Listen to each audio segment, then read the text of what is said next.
Just a civilian, my dad said, waving his hand at me like an afterthought. Those two words, delivered at a federal checkpoint, right before I presented my ID, sparked a moment that changed everything between us. The scanner flashed, Yankee White Priority 1, and the guard's eyes went wide. That's when I knew the truth was finally coming out. The guard, a young staff sergeant, immediately picked up the red phone. A special lane, usually reserved for the highest officials, opened for me. My dad stood there, stiff with shock, his mouth slightly agape. He couldn't understand what was happening. But to truly grasp that moment, we have to rewind a little. My name is Sonia Richard. I'm 33 years old, and at the time, I was a major in the USA Force. I had earned a type of clearance most people never even hear about, let alone achieve. For years, I had quietly supported my dad, respected his experience, and let him believe I was just his kid who worked on base. But that day, when he dismissed me as just a civilian, right before my badge revealed a different truth, a line was drawn. And it reshaped my entire world. The signs, they were always there. Little things, easy to miss if you weren't looking. But I was always looking. I had been for years. My dad, he was a legend in his own right. Retired from the Air Force after 22 years as a senior master sergeant, an E8. That's no small feat. It takes immense dedication, skill, and time. He was incredibly proud of that rank, and he absolutely should have been. He served well, led countless airmen, and knew the system inside and out. Growing up, I memorized his ribbon rack before I even learned multiplication tables. I could tell the difference between a meritorious service medal and a commendation medal from across a room. He taught me what each one meant, patiently explaining, the way he explained everything back then. He loved the Air Force, and I loved it through him. So, when I told him I wanted to commission, to become an officer, he supported me. He helped me with my officer training school application, drove me to my medical appointments. He was there when I raised my right hand and swore the oath for the very first time. But something shifted that day. I remember his hug after the ceremony, and he said, "Well, now you outrank me." Technically, it was a joke, of course. We both laughed, but beneath the surface, there was something else, something unspoken. And over time, that unspoken thing grew. I started as a second lieutenant, an 01, at 23. Fresh, eager, and completely overwhelmed. I called him constantly in those first months. I wanted his advice. He'd been enlisted, sure, but he understood the culture, the unwritten rules, the intricate dance between rank and responsibility. But when I'd ask him about navigating the road in my first assignment, he'd deflect. "You're an officer now," he'd say. "You've got your own lane." At first, I thought he was just encouraging me to be independent, to trust my training, to find my own footing. But it kept happening, again and again. When I made first lieutenant at 25, I called to tell him. He congratulated me, but the conversation was brief. He didn't ask about my new duties or where I'd be stationed next. Instead, he'd quickly changed the subject to his own life, his garden, his VA appointments, the weather. By the time I pinned on captain at 28, I'd honestly stopped expecting him to ask. And when I was selected for major at 33, that's the rank where you start carrying serious weight, real responsibility, he simply said, "That's great, honey. Your mom would be proud." My mom passed when I was 19, before I even joined. Bringing her up felt like a way to fill the conversational space, to acknowledge something without truly engaging with it. I didn't push. I told myself it wasn't personal. Maybe he was just getting older.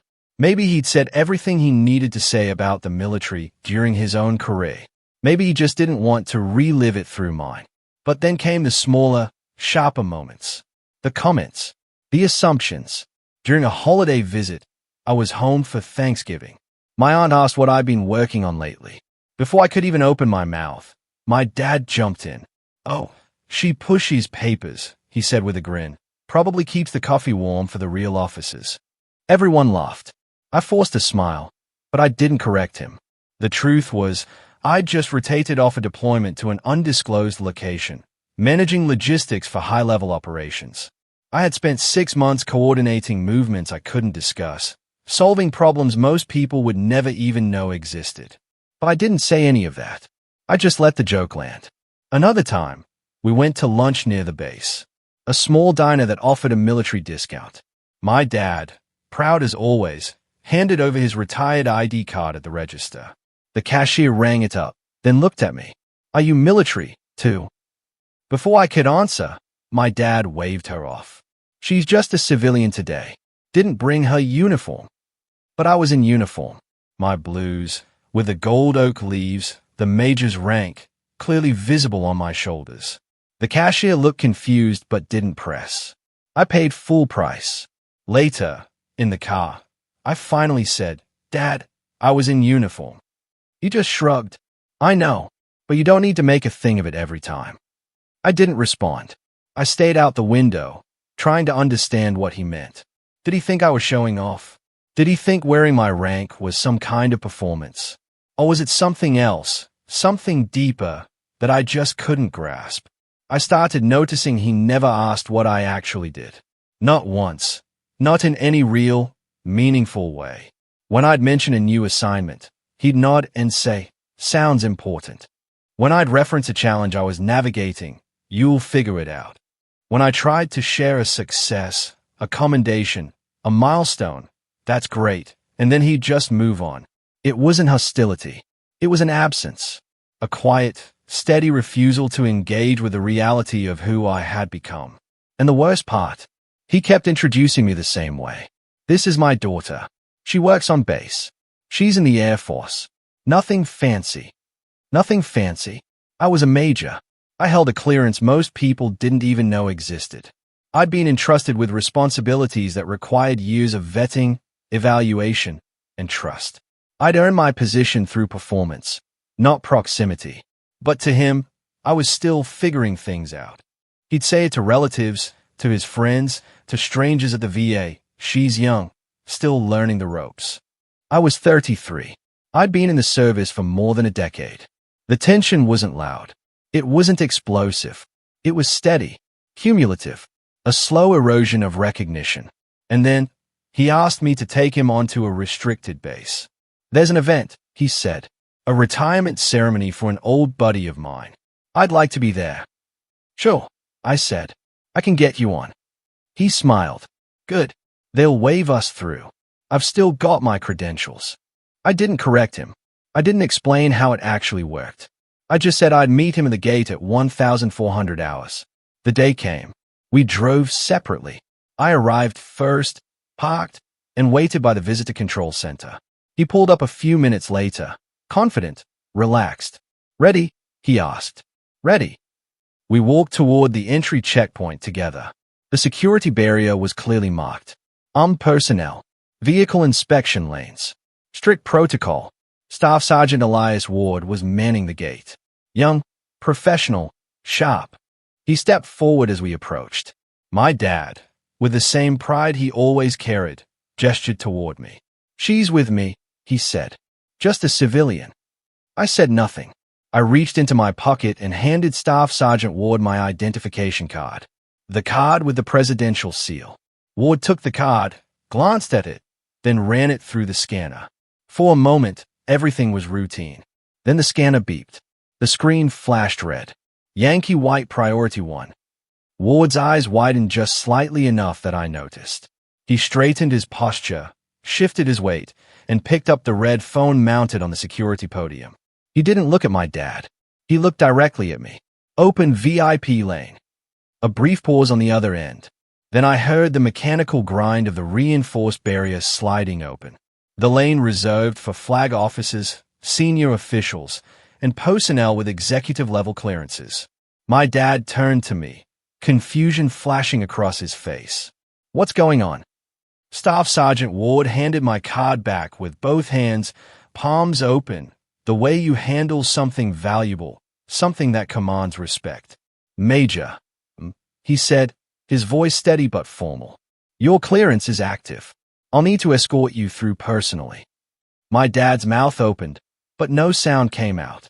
I took my card, slipped it back into my pocket, and met Ward's eyes. "Thank you, Staff Sergeant." He gestured toward the very important person lane. Right this way.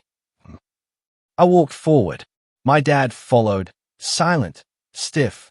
I could feel the weight of his stare on the back of my neck, but I didn't turn around. As we passed the line of waiting vehicles, civilians, contractors, lower clearance personnel, I heard someone mutter, "Who is that?" Ward didn't answer them. He stayed a respectful 2 steps behind me. Professional. Alert. We reached the inner checkpoint. Another guard snapped to attention as I approached. "Major," he said crisply. I nodded. He waved us through without hesitation. Only then did my dad speak.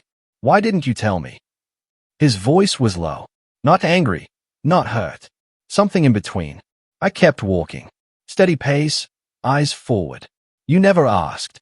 The silence that followed was heavier than anything he could have said. We reached the parking area near the event venue. I stopped, turned to face him.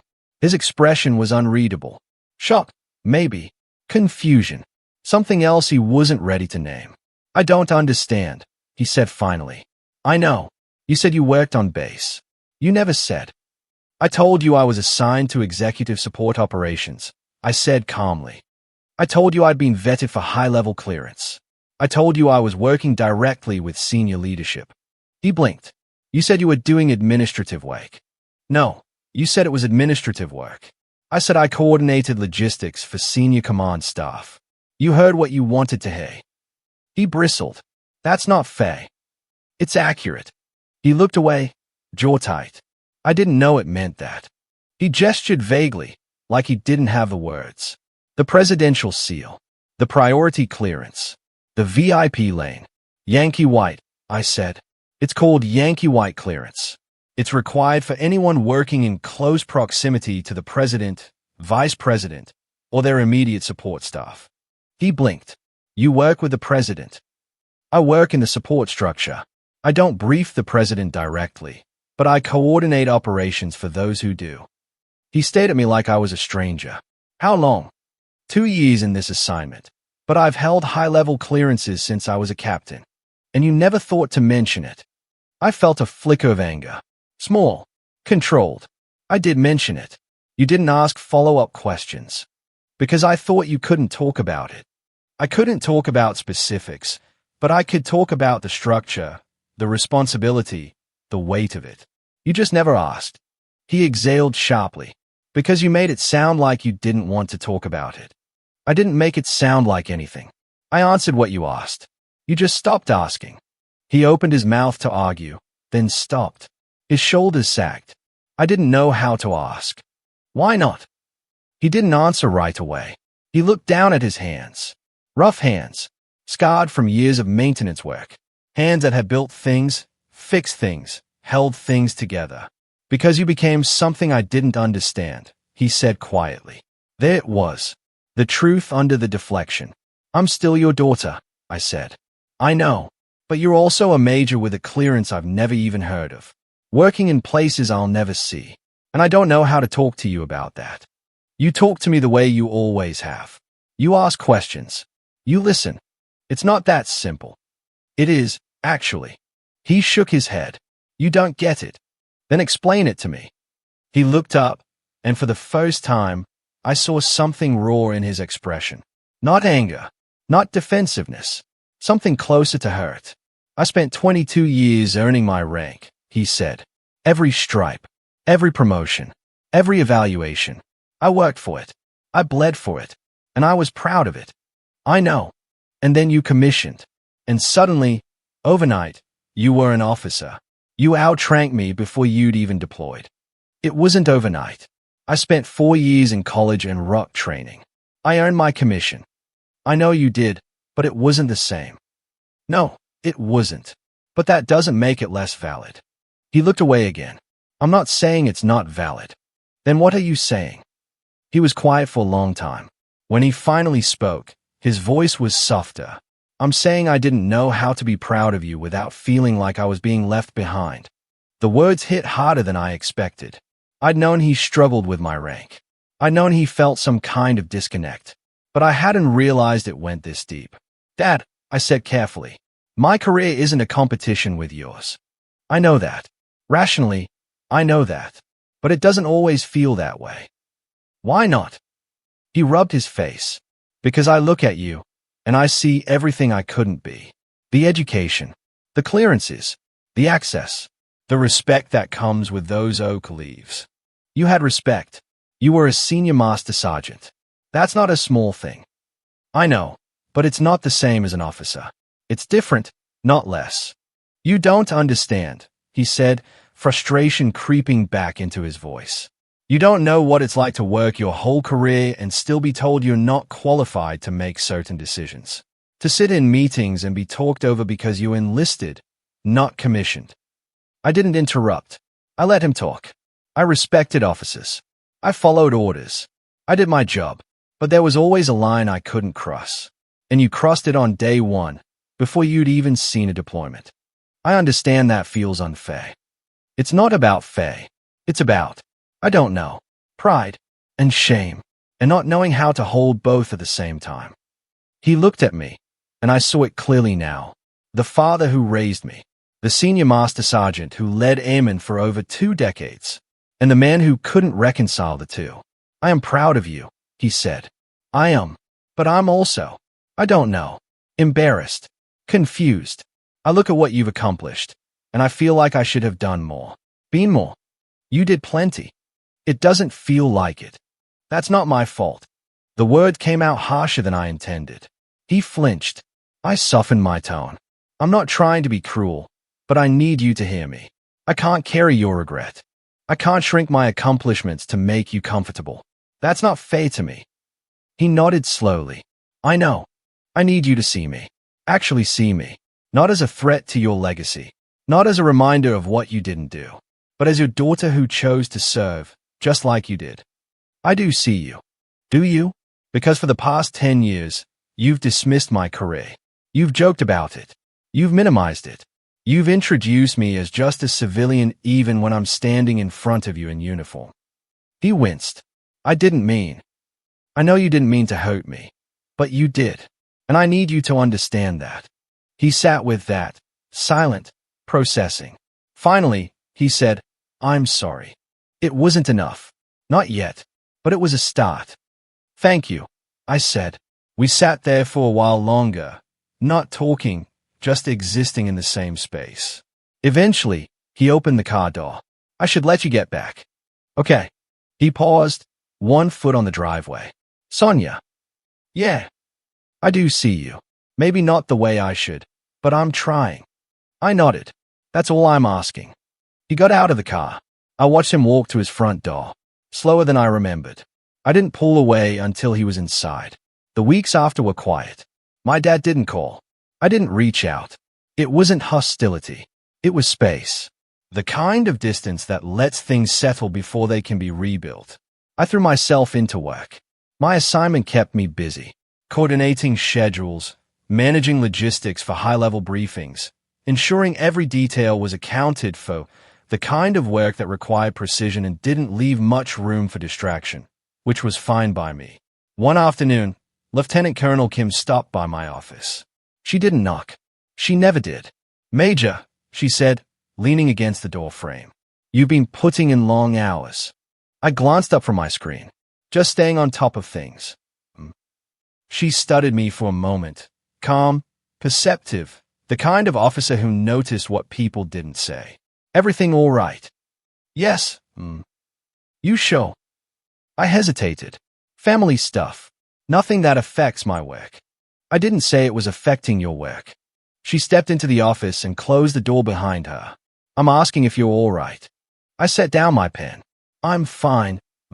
Just navigating some things. She nodded. Your father. I shouldn't have been surprised. Kim was sharp. She'd probably picked up on the tension during the retirement ceremony. Yes. He having a hard time with your rank. Something like that. She pulled up a chair and sat down. My father was enlisted, too. Army E7. When I commissioned, he stopped talking to me for 6 months. My eyes widened. 6 months. Yep. Wouldn't return my calls. Wouldn't come to my promotion ceremony. Finally, my mom made him sit down with me. What changed? He saw me in action. I was deployed, and he came to a unit event. Watch me brief a room full of senior officers. Watch them listen. She leaned back. The thing about enlisted leadership is it's earned through time and experience. You prove yourself step by step. Officer leadership, especially at our level, comes with authority right out of the gate. That's hard for some people to accept. I didn't ask for special treatment. I know, and neither did I, but that doesn't change how they see it.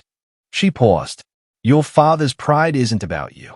It's about him, about what he thinks he should have been able to achieve. I can't fix that for him. No, you can't, but you can hold your ground. Let him come to terms with it on his own timeline. I nodded. I'm trying. Good. She stood. You're doing solid work, Richard. Don't let anyone, family included, make you doubt that. Thank you. It's me just calling to check in. Give me a call when you get a chance. By the way, if you're still with me, still hooked on this wild family drama, make sure to hit that subscribe button right now. More unbelievable, real-life stories are coming your way, and you won't want to miss them. I didn't call back right away, not out of spite.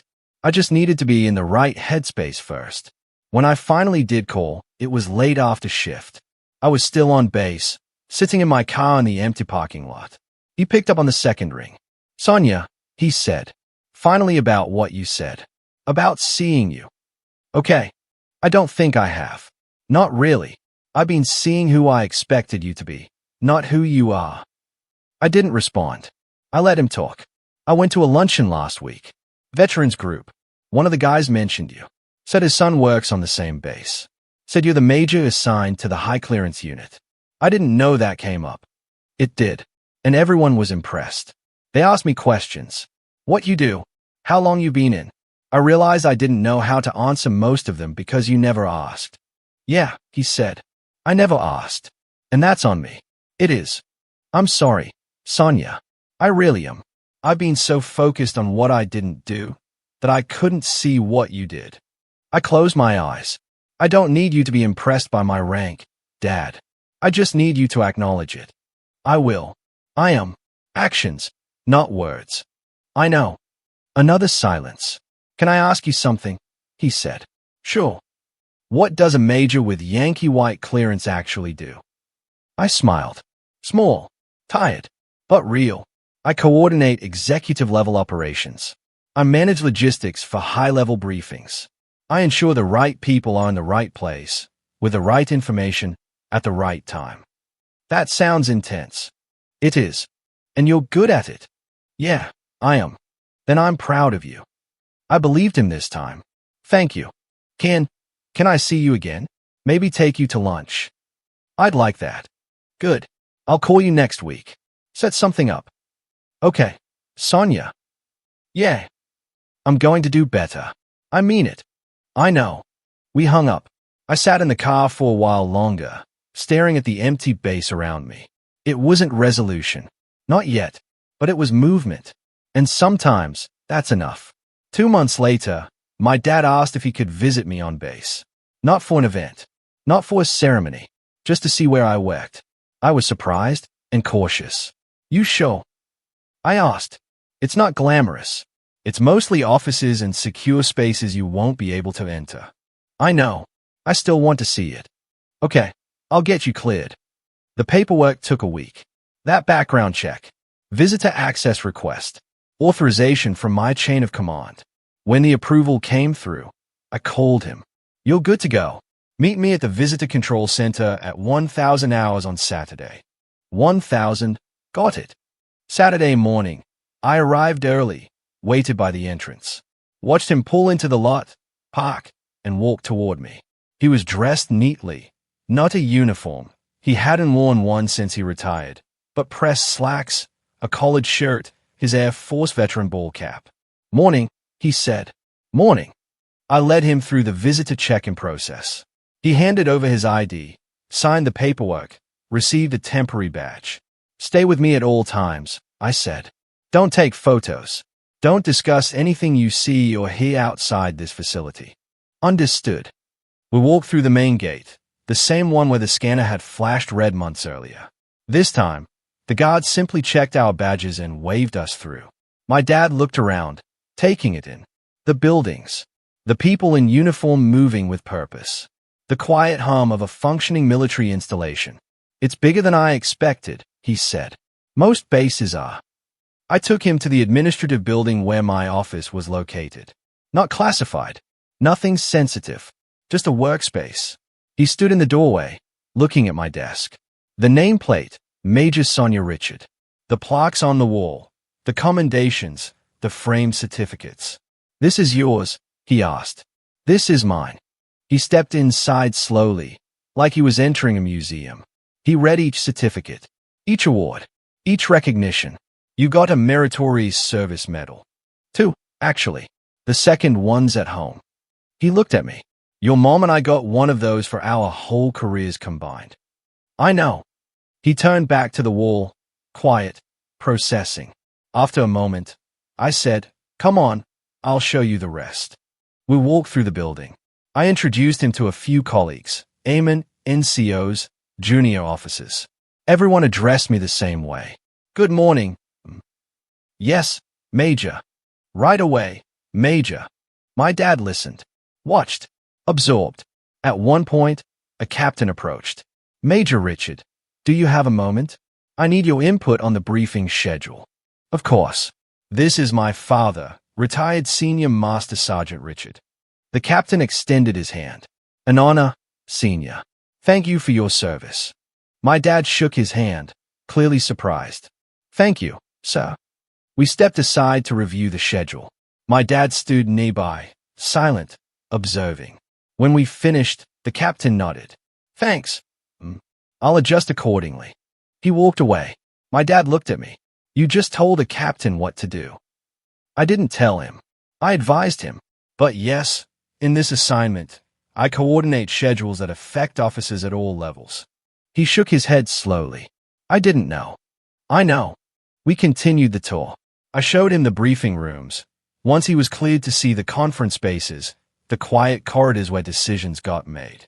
By the time we finished, it was past noon. Hungry? I asked. Yeah. We went to the base dining facility. I grabbed a tray. He did the same. As we ate, he said, You carry a lot of weight, hey? I do. Does it get to you? Sometimes, but I knew what I was signing up for. He nodded. I can see that now. Can you? Yeah. He set down his fork. I see the way people look at you. The way they listen when you talk. The respect you've earned. He paused. I see you, Sonia. I really do. I believed him. After lunch, we walked back to the parking lot. He stopped by his car, turned to me. Thank you for letting me see this. Of course. I mean it. I needed to see it to understand. I know. He hesitated. I want to do better. Be better as a father. Then ask me questions. Show interest. Don't assume. I will. Good. He opened his car door, then stopped. Sonia. Yeah. I'm proud of you. I should have said it years ago, but I'm saying it now. Thank you. He got in his car. I watched him drive away. And this time, when he left, it didn't feel like an ending. It felt like a beginning. 6 months later, we were back at a base checkpoint. Different base, different assignment, same routine. I was being reassigned to another high-clearance unit. My dad asked if he could drive up with me, help me move in. I said yes. We pulled up to the gate at 1,300 hours. A young airman stepped forward. Fresh face. Probably his first duty station. IDs, please. I handed over my credentials. My dad handed over his retired card. The airman scanned mine first. The system beeped. Clearance confirmed. Major, welcome. You're cleared for entry. He looked at my dad. And you, Senior. My dad smiled. I'm just here to help her move. She's the one you need to worry about. The airman grinned. Roger that. Enjoy your day. We drove through. My dad glanced at me. You noticed I didn't call you a civilian this time. I noticed. Progress. Progress. We pulled into the parking lot near my new building. Started unloading boxes. My dad carried the heavy ones without complaint. We worked in comfortable silence. At one point, a colonel walked by, saw me, stopped.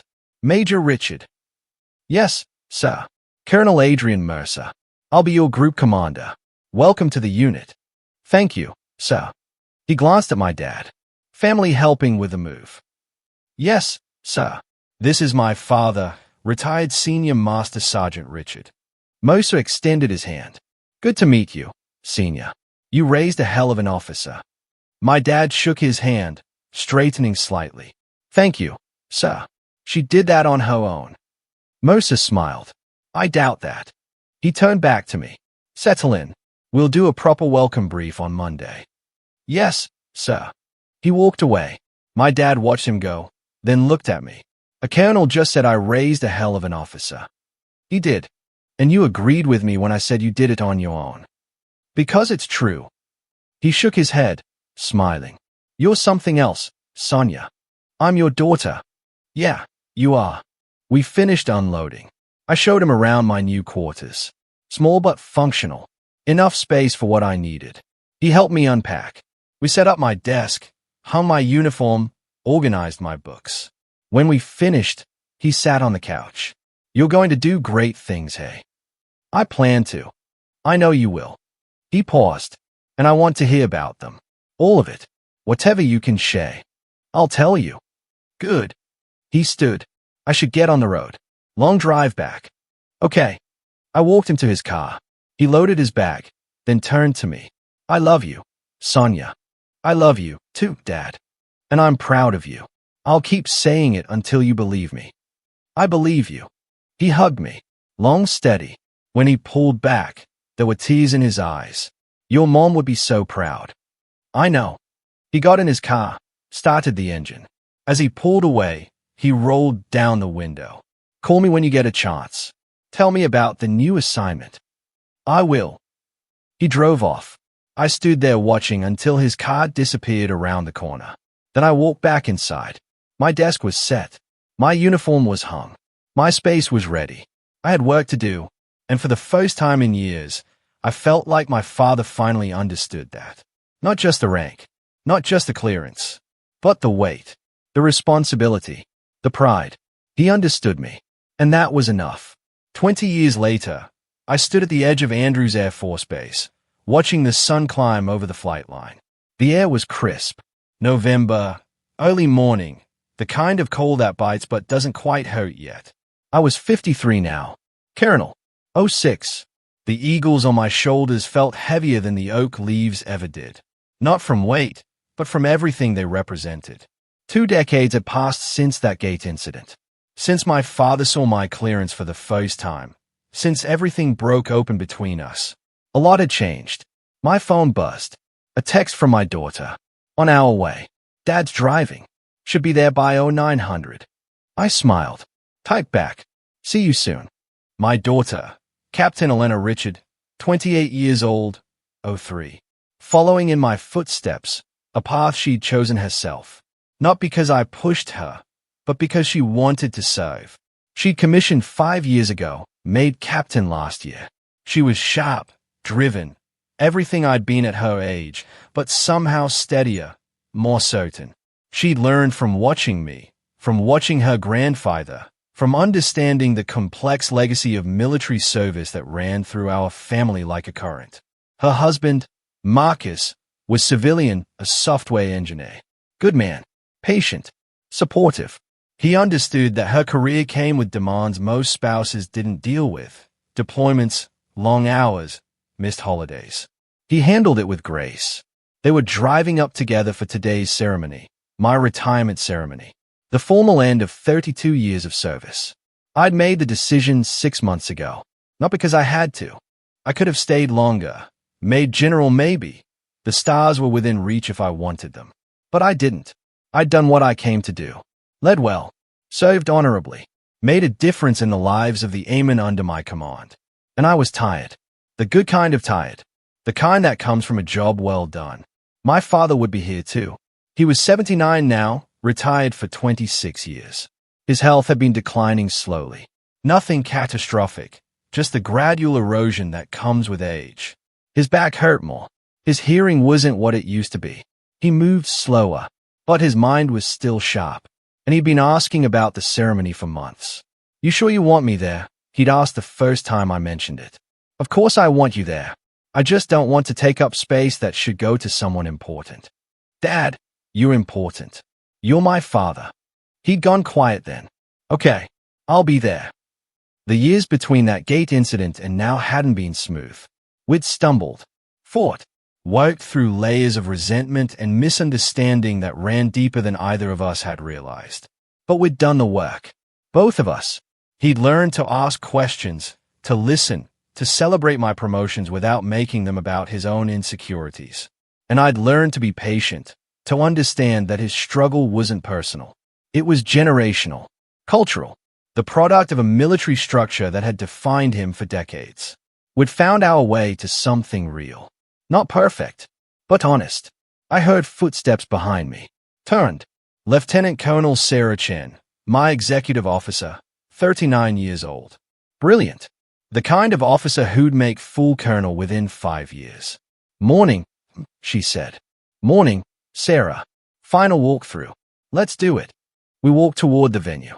The ceremony would be held in Hangar 3, large enough for the crowd, formal enough for the occasion.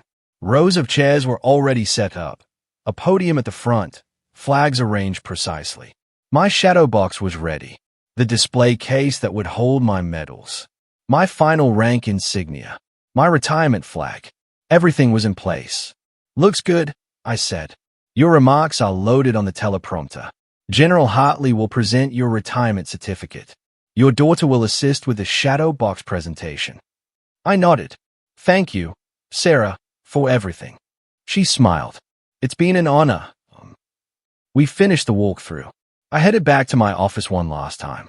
The space was mostly empty now. Boxes packed. Personal items removed. Just the essentials left. I sat at my desk, looked around, thought about all the offices I'd occupied over the years. All the bases.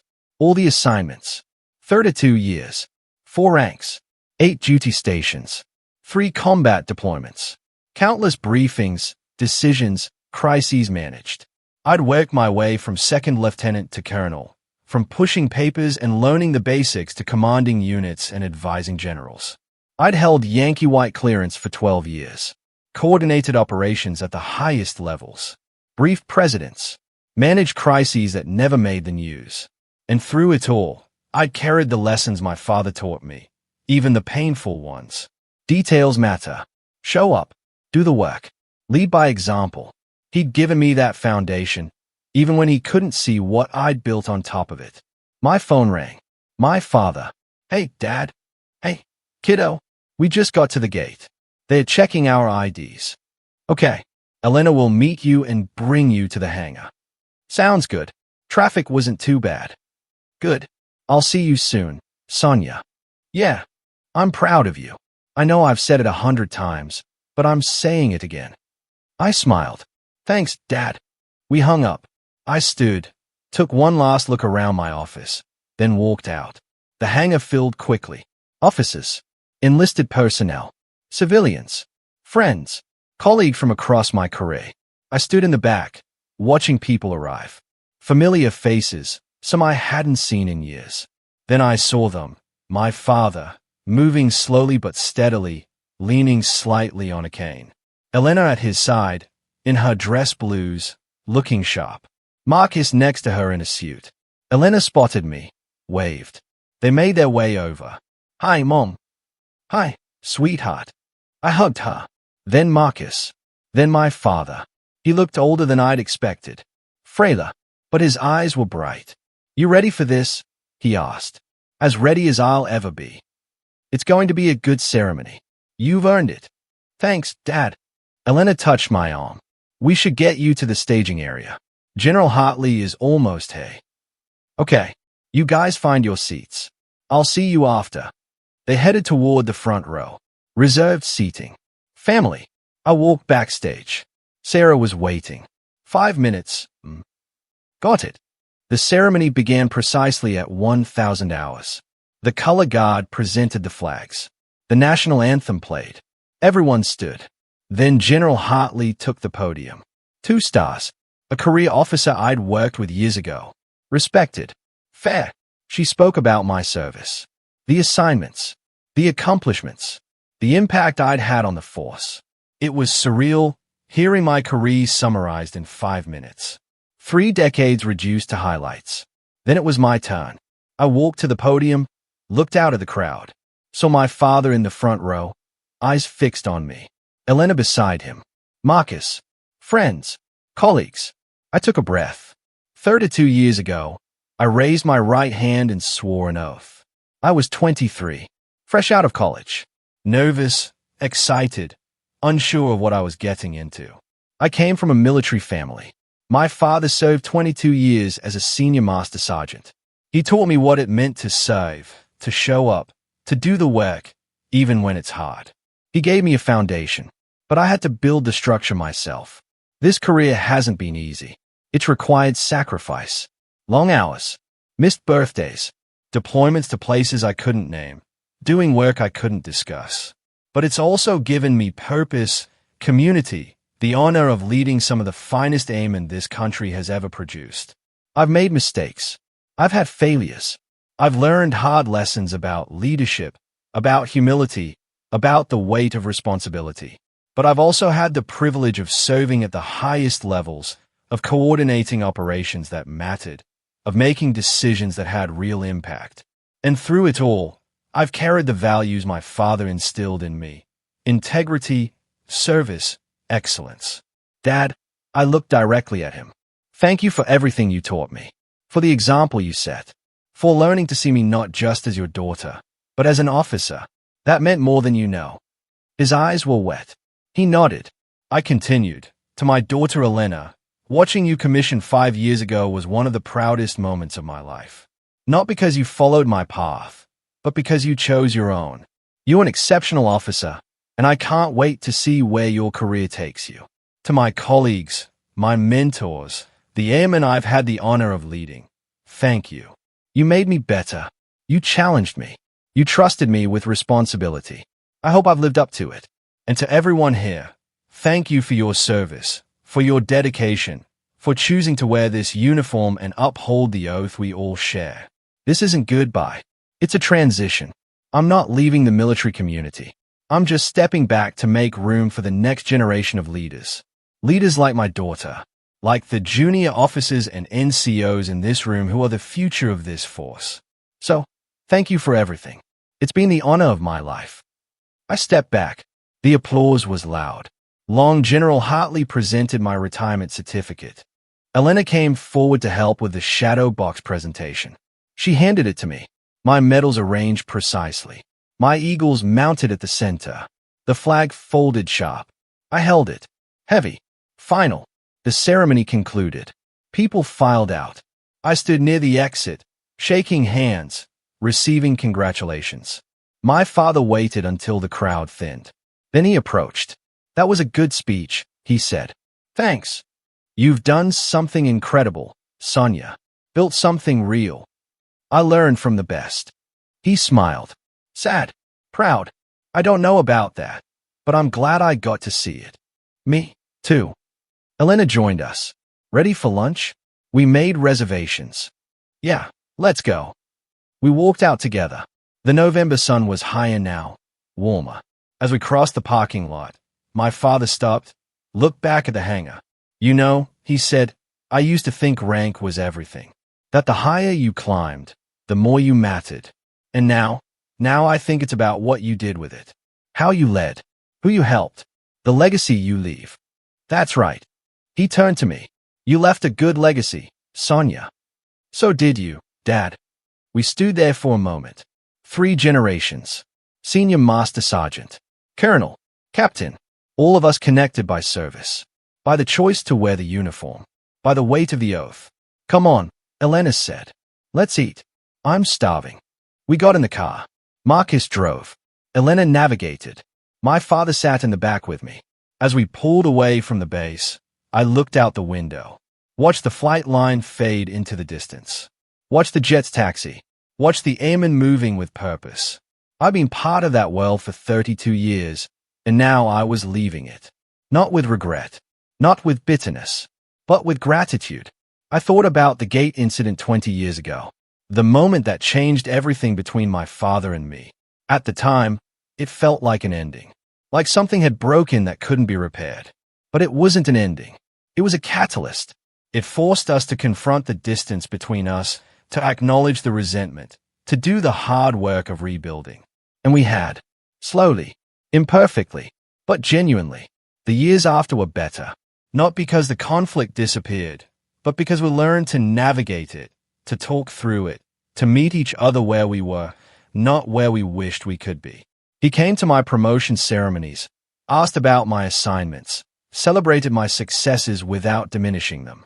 And I learned to appreciate his perspective, to understand that his struggle wasn't about me. It was about his own journey, his own reconciliation with a career that had defined him. We found peace. Not perfection, but peace. And when Elena commissioned, he was there. Front row. Proud. No jokes. No dismissals. Just genuine pride. You're going to do great things, he told her after the ceremony. I hope so, Grandpa. I know so. You've got good examples to follow. He looked at me when he said it, and I knew he meant it. The restaurant was busy. We got a table near the window. Ordered food. Talked. Laughed. My father told stories from his time in service. Elena shared updates from her current assignment. Marcus talked about his work. It felt normal. Easy, like a family that had found its rhythm. At one point, my father raised his glass. A toast to Colonel Sonia Richard. 32 years of exceptional service. And to the next chapter. We clinked glasses. Drank. What is the next chapter? Elena asked. I'm not sure yet, I said. Maybe teaching. Maybe consulting. Maybe just taking some time to figure out who I am without the uniform. You will figure it out, my father said. You always do. Thanks, Dad. After lunch, we walked outside. The day was clear. Beautiful. My father pulled me aside. Can we talk just for a minute? Of course. We walked a little ways from the others, found a bench, sat down. I've been thinking about something, he said. What's that? That day at the gate, 20 years ago. I remember. I was ashamed that day. Not of you. Of myself. For not seeing what was right in front of me. I know. But it was the best thing that could have happened. Because it woke me up. Made me realize I was losing you. Not because you were drifting away. But because I was refusing to see you. We both made mistakes, Dad. Maybe. But I made more. He looked at me. I want you to know, these past 20 years, watching you rise, watching you lead, watching you become the officer you are, it's been the greatest privilege of my life. My throat tightened. Dad, let me finish. He took a breath. I don't have a lot of time left. I know that. My body is slowing down. And I need you to know, before it's too late, that I'm proud of you. Not because of your rank. Not because of your clearance. But because of who you are. The integrity, the strength, the kindness. Tears stung my eyes. Thank you. You're the best thing I ever did. You, and the example I set that made you want to serve. That's my legacy, and I'm grateful for it. I hugged him, long tight. When we pulled apart, his eyes were wet, too. Come on, he said. Let's get back before they think we got lost. We walked back to Elena and Marcus. My father looked tired but content. You okay, Grandpa? Elena asked. Yeah, kiddo, just soaking it all in. We said our goodbyes. My father hugged me one more time. Call me later. Let me know you got home safe. I will. They drove off. I stood in the parking lot, watching the car disappear. Elena came up beside me. You okay, Mom? Yeah, just processing. It was a good ceremony. It was. And Grandpa seemed really happy. He was. She paused. Can I ask you something? Always. Do you regret it? Any of it? I thought about that. The deployments. The missed moments. The sacrifices. No, I said. I don't regret it. It was hard, but it was worth it. Good, because I don't want to regret it either. I looked at her. 28, Captain. My daughter, following her own path. You won't, I said. As long as you stay true to yourself. As long as you lead with integrity. As long as you remember why you started. I will. I know you will. We stood there for a moment. Mother and daughter, colonel and captain, 2 generations of service, 2 paths, connected by the same oath. Come on, I said. Let's go home. We got in the car, drove away from the base, away from the ceremony, away from the uniform, and as we drove, I thought about the gate, the scanner, the moment my father saw the presidential seal. That moment had defined so much, but it hadn't defined everything. What came after mattered more. The work we did to rebuild, the understanding we reached, the peace we found. That was the real story. Not the conflict, but the resolution. Not the betrayal, but the healing. And now, 20 years later, as I close this chapter of my life, I realized something profound. The gate wasn't the moment everything changed. It was just the moment everything became visible. The change had been happening all along, in every promotion, every assignment, every choice I made to show up and do the work. The gate just forced us to acknowledge it. And acknowledging it, painful as it was, had set us both free. My father, free to see me as I truly was. Me, free to stop waiting for his permission to be proud of myself. That was the gift. That was the legacy. Not the rank, not the clearance, not the ceremony, but the understanding that respect isn't given. It's recognized. And I'd earned it long before that scanner flashed red. I'd earned it through service, through leadership, through the quiet, steady accumulation of excellence. And now, 32 years later, I could finally rest in that knowledge. I was Colonel Sonia Richard, and I'd served well. That was enough. More than enough. It was everything. So that's how everything shifted. Not with a fight, but with clarity. I stopped shrinking myself, and he finally had to see who I'd become. What about you? Have you ever had to stand up to someone who kept you in a version of yourself you outgrew? Did they change, or did you have to walk away? Drop your experience in the comments. Someone else might need to hear it. And if you want more true stories about boundaries, respect, and owning your worth, make sure to like the video, subscribe, and turn on notifications. I'll see you in the next one.